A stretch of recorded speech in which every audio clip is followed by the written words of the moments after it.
ஒன்று பேதுரு 2வது அதிகாரம் 9வது வசனம். நீங்களோ உங்களை அந்தகாரத்திலிருந்து தம்முடைய ஆச்சரியமான ஒளியினிடத்திற்கு வரவழைத்தவருடைய புண்ணியங்களை அறிவிக்கும்படி தெரிந்து கொள்ளப்பட்ட சந்ததியாகவும் ராஜரீக ஆசாரிய கூட்டமாகவும் பரிசுத்த ஜாதியாயும் அவருக்கு சொந்தமான ஜனமாயும் இருக்கிறீர்கள். அதாவது தேவன் நம்மை பார்த்து அவர் சொல்ற வார்த்தைகள் பாருங்களேன்.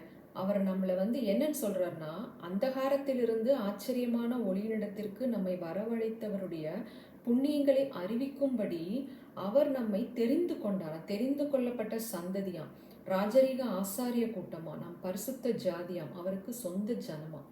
நம்ம வாழ்க்கையில் அநேக நேரம் கிறிஸ்துவுக்குள் நாம் யார், தேவன் நம்மிடத்தில் வைத்திருக்கும் பிரியம் என்ன, நம்மளை எப்படி ப்ரெஷியஸாக அவர் பார்க்குறாரு, நம்மளுக்கு எப்படிப்பட்ட ஒரு மேன்மையான அழைப்பை வைத்திருக்கிறார், நம்மளை அவர் சொந்த ஜனம் அப்படின்னு சொல்கிறார், நீ எனக்கு பரிசுத்த ஜாதி அப்படின்றார். ஸோ இத்தனை மேன்மையான காரியங்களை அவர் நம்மிடத்தில் பேசும் பொழுது நாம் அநேக நேரங்களில் கிறிஸ்துவுக்குள் நாம் யார் என்பதை அறிந்து கொள்ளாமல் இருக்கிறது தான் நம்மளுடைய வாழ்க்கையில் வரக்கூடிய எல்லா பிரச்சனைகளுக்கும் காரணம். நம்மளுடைய கண்ணீருக்கும் வேதனைகளுக்கும் அதுதான் காரணமாக இருக்கிறது. ஆனால் இந்த வார்த்தைகளை நாம் ஆராய்ந்து பார்க்கும் பொழுது நம்ம வாழ்க்கை எவ்வளோ ப்ரெஷியஸு, நம்ம அவர் கண்களில் எவ்வளோ விலையேற பெற்றவர்களாக இருக்கிறோம், நமக்கு எப்படிப்பட்ட ஒரு விலைக்கரைத்தை வச்சிருக்கிறாரு, நம்ம எதற்காக அழைத்திருக்கிறார் என்பதையெல்லாம் நாம் அறிந்து கொள்ளும் பொழுது நிச்சயமாக இந்த வாழ்க்கை ஒவ்வொரு நிமிடமும் அவருக்குள் மகிழ்ந்து களி கூறக்கூடிய வாழ்க்கையாகத்தான் இருக்கும். ஸோ இந்த இடத்துல அவர் சொல்றாரு, உங்களை அந்தகாரத்திலிருந்து தம்முடைய ஆச்சரியமான ஒளியினிடத்திற்கு அழைத்து வந்தவருடைய புண்ணியங்களை அறிவிக்கும்படி தெரிந்து கொள்ளப்பட்ட சந்ததி. We are the chosen generation. இந்த தெரிந்து கொள்ளப்பட்ட சந்ததின்னு சொல்றப்ப சங்கீதம் 22ல் 30வது வசனம் 31 படிக்கிறேன். ஒரு சந்ததி அவரை சேவிக்கும், தலைமுறை தலைமுறையாக அது ஆண்டவருடைய சந்ததி என்று சொல்லப்படும். அவர்கள் அவரே இவைகளை செய்தார் என்ற பிறக்கப் போகிற ஜனங்களுக்கு அவருடைய நீதியை அறிவிப்பார்கள். பாருங்களேன், இது எந்த சந்ததி அவர் சொல்றாரு, தெரிந்து கொள்ளப்பட்ட சந்ததி அப்படின்னு சொல்றாரு, அவருடைய புண்ணியங்களை அறிவிக்கும்படி. அதுவும் இந்த வசனமும் ரொம்ப தொடர்புடையதா இருக்கு. இந்த சங்கீதம் 22 பார்த்தீங்கன்னா, சிலுவையில் இயேசுவின் பாடுகள், அவர் எப்படிப்பட்ட உபத்திரவங்களை அனுபவித்தார், அவர் எந்த மாதிரியான பாடுகளுக்குள் கடந்து சென்றார் என்பதை சொல்லி அவருடைய உயிர்த்தெழுதலின் மூலமாக கிடைத்த ஒரு வெற்றியை சொல்லி இறுதியாக இந்த வசனம் முடியுது. அப்ப ஒரு சந்ததி, அப்ப அந்த சந்ததி எதை பேசுமாம், தேவனுடைய நீதியை பேசுமாம். அதுதான் தேவனுடைய சந்ததி. நம்மளுடைய சுய நீதியவோ மனுஷனுடைய கிரியைகளை பேசுற ஜனங்கள் கிடையாது. முற்றிலுமாக தேவன் மாம்சத்தில் வெளிப்பட்டு சிலுவையில் மனிதனுக்காக அவர் என்ன செய்தார், அதனால் மனிதனுக்கு கிடைத்த விடுதலை, வெற்றி, நீதி, அதை சொல்லுகிற ஒரு சந்ததி எழும்புமா. அது தேவனுடைய சந்ததி என்று சொல்லப்படும். அவரே இவைகளையெல்லாம் செய்தார். இப்ப மனுஷன் ஒன்றுமே செய்யல. மனுஷனுடைய சுய நீதி அழுக்கான கந்தை, அவனுடைய சுய கிரியைகள் வீண், அதனால ஒண்ணுமே சாதிக்க முடியல. அதனாலதான் தேவனே மாம்சத்தில் வெளிப்பட்டார். அப்ப இந்த இடத்துல அவர் சொல்றாரு, அந்தகாரத்திலிருந்து ஆச்சரியமான நாம இருளுக்குள்ள கடந்தோம், பாவத்துக்குள்ள கடந்தோம், நாம் தேவனிடத்தில் ஒப்புரவாக முடியல. நியாயப்பிரமாணங்களும் கட்டளைகளையும் கொடுத்த பிறகும் மனுஷன் அதிலிருந்து மீண்டும் தேவனிடத்தில் சேர முடியல. அதனாலதான் தேவன் மாம்சத்தில் வெளிப்பட்டார். ஸோ நியாயப்பிரமாணங்களையும் கட்டளைகளை மாத்திரம் நாம் பேசிக்கொண்டு இருக்கிற சந்ததி கிடையாது. முற்றிலுமாய் அவருடைய நீதியை, அவருடைய கிருபையை, அவருடைய இரக்கங்களை பேசுகிற ஒரு சந்ததி, அதுதான் அவருடைய சந்ததி, தேவனுடைய சந்ததி என்று சொல்லப்படுகிறது. இப்போ இந்த இடத்துல நம்ம எது யார் நம்மளை இருளிலிருந்து வெளிச்சத்திற்கு கொண்டு வந்தது, ஆண்டவராக இயேசு கிறிஸ்து தான். அவரே சொல்றார், தன்னுடைய மரணத்தினாலே மரணத்தின் அதிகாரியான பிசாசை அழித்து மரண பயத்திலிருந்து நம்மளை விடுதலையாக்கி மரணத்தை பரிகரித்து ஜீவனையும் அழியாமையும் கொடுத்திருக்கிறார். அவருடைய நீதியினால் நாம் நீதிமான்களாக்கப்பட்டோம், அவருடைய இரத்தத்தினால் நாம் கழுவப்பட்டோம், அவருடைய பாடுகளினால் நாம் எல்லாவித பாவங்களிலிருந்தும் சாபங்களிலிருந்தும் விடுதலையானோம்.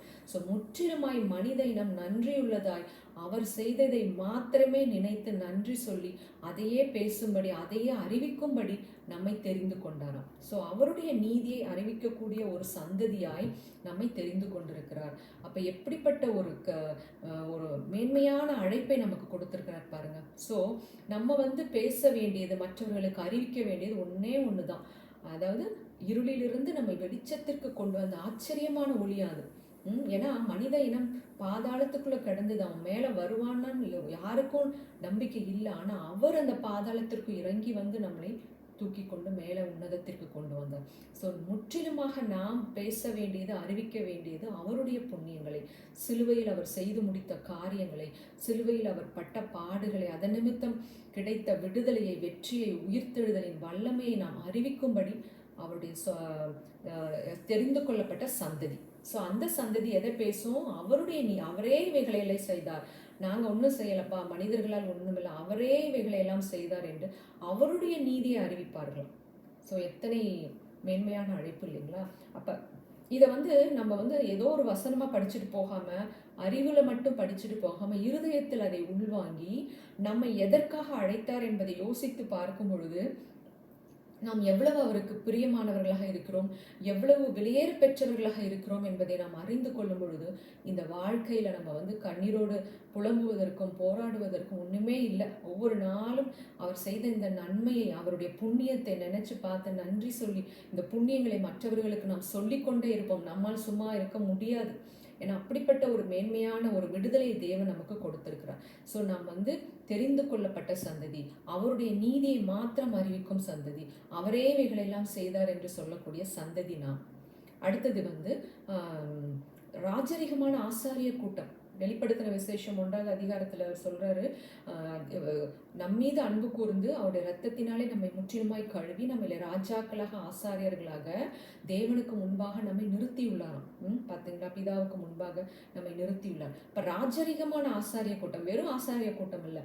ராஜா அப்படின்னா அதிகாரமும் ஆளுகையும் உடைய மனிதன் தான் ராஜா. ஸோ அப்படிப்பட்ட அதிகாரத்தோடும் வல்லமையோடும் ஆளுகை செய்யக்கூடிய ஆசாரிய கூட்டம், அவருக்கு ஊழியமும் செய்ய நாம் தகுதி படைத்தவர்களாக இருக்கிறோம். பழைய உடன்படிக்கையில ராஜாக்கள் ஆசாரிய ஊழியத்தை செய்ய முடியாது. ஆசாரியர்கள் வேறு, ராஜாக்கள் வேறு. ஆனால் இன்றைக்கு நாம் சிலுவையின் இரத்தத்தினால் கழுவப்பட்ட நாம், கிறிஸ்துவின் இரத்தத்தினால் கழுவப்பட்ட நாம், விலை கொடுத்து வாங்கப்பட்ட நாம் ராஜாக்களாகவும் ஆசாரியர்களாகவும் நின்று அதிகாரம் செய்யவும், ஆளுகை செய்யவும், அவருக்கு ஊழியம் செய்யவும் நாம் தகுதி படைத்தவர்களாக இருக்கிறோம்.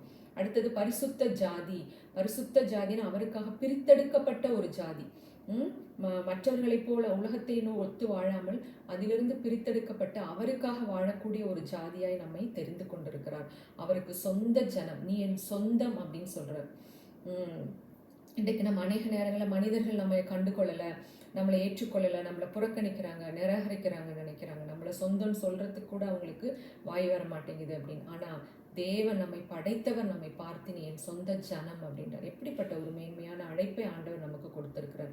ஸோ இந்த வாழ்க்கையின் மேன்மையை நாம் அறிந்து கொண்டவர்களாய் நமக்கு ஒரு பொறுப்பு கொடுக்கப்பட்டிருக்கிறது.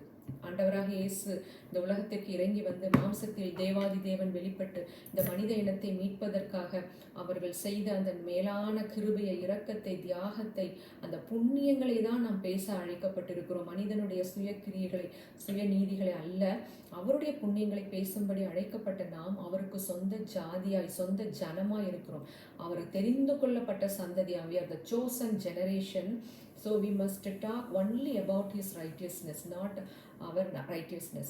ஸோ அவருடைய நீதியை அறிவிக்கும்படி அவரே இவைகளை எல்லாம் செய்தாராம். மனிதன் ஒன்றும் செய்யலை, ஆண்டவர் தான் இதெல்லாம் செஞ்சார் அப்படின்னு சொல்லிட்டு அவருடைய நன்மைகளை பேசக்கூடிய ஒரு சந்ததியாய் நம்மை சூஸ் பண்ணியிருக்கிறார். ஸோ இப்படிப்பட்ட ஒரு மேன்மையான அழைப்பை நம் மீது வைத்திருக்கிறார். இதை உணர்ந்தவர்களாய் இந்த வசனத்தை படிக்கும் பொழுது 1 to 1 தேவன் என்னிடத்தில் கூறக்கூடிய வார்த்தை, அவர் என்னை பார்த்து சொல்லுகிறார், நீ என் சொந்த ஜனம், நீ பரிசுத்த ஜாதி, நீ தெரிந்து கொள்ளப்பட்ட சந்ததி, என்னுடைய புண்ணியங்களை அறிவிக்கும்படி நான் உன்னை சூஸ் பண்ணியிருக்கேன். இதை நம்ம ஆழமாக யோசித்து பார்க்கும் பொழுது, நினைத்து பார்க்கும் பொழுது நிச்சயமாக நம்முடைய ஆவி, ஆத்மா, சரீரம் கர்த்தருக்குள் மகிழ்ந்து களி கூறும். நம்ம மகிமை வெளிப்படும். அவருடைய நீதியை மாத்திரமே பிரகடனப்படுத்துவதற்காக தெரிந்து கொள்ளப்பட்ட நாம் நம்முடைய வாழ்க்கையில் ஒவ்வொரு நாளும் அவரை ஆராதித்து, அன்பு செய்து, நேசித்து, இன்னும் அதிகமாய் அவரிடத்தில் கிட்டி சேர்ந்து நம்முடைய வாழ்க்கை மகிமை நிறைந்ததாய் இருக்கும்படியாக நம்மை அழைத்துள்ளார். ஆமென்.